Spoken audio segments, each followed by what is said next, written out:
اللہ الرحمن الرحیم۔ جابر بن عبداللہ رضی اللہ عنہ بیان کرتے ہیں اور احمد نے عبداللہ بن مسعود رضی اللہ عنہ بیان کرتے ہیں۔ حضرت جابر رضی اللہ عنہ کہتے ہیں کننا عند النبی صلی اللہ علیہ وسلم، کہتے ہیں کہ ہم اللہ کے نبی صلی اللہ علیہ وسلم کے پاس بیٹھے ہوئے تھے۔ کیا صحبت تھی، کیا برکت تھی صحبت کی کہ آدمی انسان سے کیا بن جائے۔ تو جابر رضی اللہ عنہ نے کہا کہ ہم بیٹھے ہوئے تھے تو خطا خطاً رسول اللہ صلی اللہ علیہ وسلم نے ایک خط کھینچا صراط مستقیم، وہ خطا خطاً عن یمینہ ہی وہ خطا خطاً یسارہ ہی، دو خط آپ نے اپنے دائیں جانب کھینچے اور دو خط آپ نے اپنی بائیں جانب کھینچے۔ سنیے حدیث آپ کی، پھر سنیں کہ ہمارے ہاں یہ عقیدہ چل پڑا ہے کہ سب صحیح ہے۔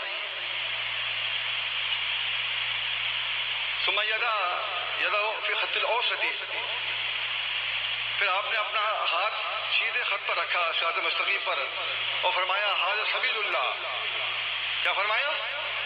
یہ اللہ کا راستہ ہے۔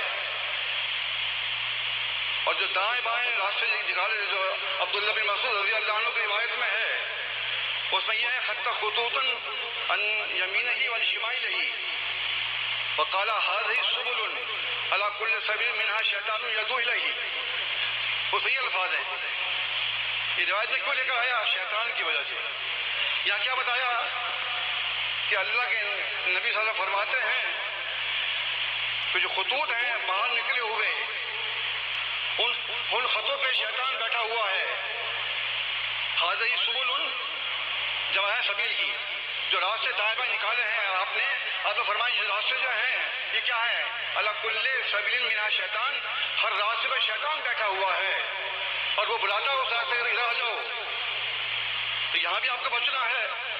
احمد کی دوسری حدیث احمد کی صحیح سند کے ساتھ، شیطان جو ہے وہ اللہ کے راستے میں آ کے بیٹھ جاتا ہے اور راستہ اللہ کے راستے سے روکتا ہے، جانے نہیں دیتا اور طرح طرح کو کوئی یاد دلاتا ہے تمہارا یہ آبا و اجداد یہ تھا، ایسا تھا ایسا تھا۔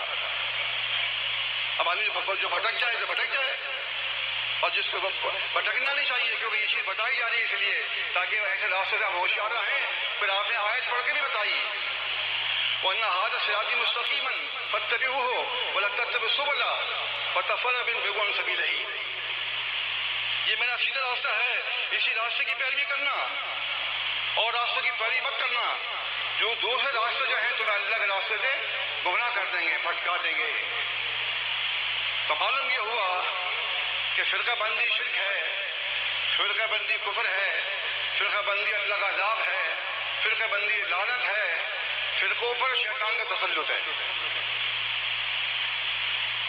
تو اس طرح سے پتہ چل رہا ہے کہ شیطان کا عمل دخل یہاں بھی موجود ہے، لہذا آپ کو دوبارہ مطالعہ کرنا چاہیے اپنی کتابوں کا، اپنے ایمان کو نیا کریں۔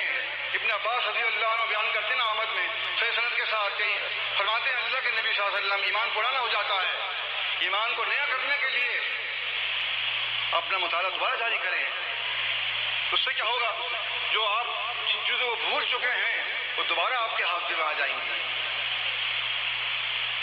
ایک شاخ سے مجھے کچھ معلوم ہوا، میں نے ان کو بھیجا الجماعت رسالہ، اسے پڑھیے آپ، جب اسے پڑھیں گے آپ تو معلوم ہو جائے گا کہ کلمہ کو کیا چیز ہے۔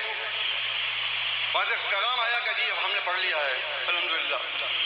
اس طریقے سے آپ بھی اپنی کتابوں کو تاخیر نشہ نہ کریں، ان کو پڑھتے رہیے، مطالعہ کرتے رہیے۔